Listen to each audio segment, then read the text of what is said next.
عمرے کے دوران میں مدینہ منورہ میں 40 نمازیں پڑھنا ضروری ہے؟ بالکل ضروری ہے، حتیٰ کہ ایک آدمی اگر مدینہ پاک گیا ہی نہیں ہے تب بھی اس کا عمرہ تو ہو گیا۔ مدینہ منورہ جانا الگ بات ہے، اس کا عمرے سے کوئی تعلق نہیں۔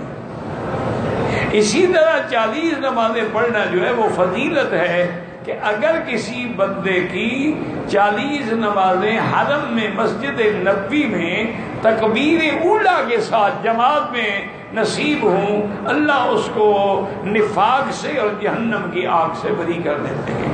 یہ فضیلت ہے۔ لیکن ایک آدمی کا اس کو موقع ہی نہیں ملا، وہ صبح 8 بجے گیا، ظہر سے پہلے زیارت کر کے واپس آ، کوئی بات نہیں۔ زیارت الگ چیز ہے، نماز کی فضیلت الگ چیز ہے۔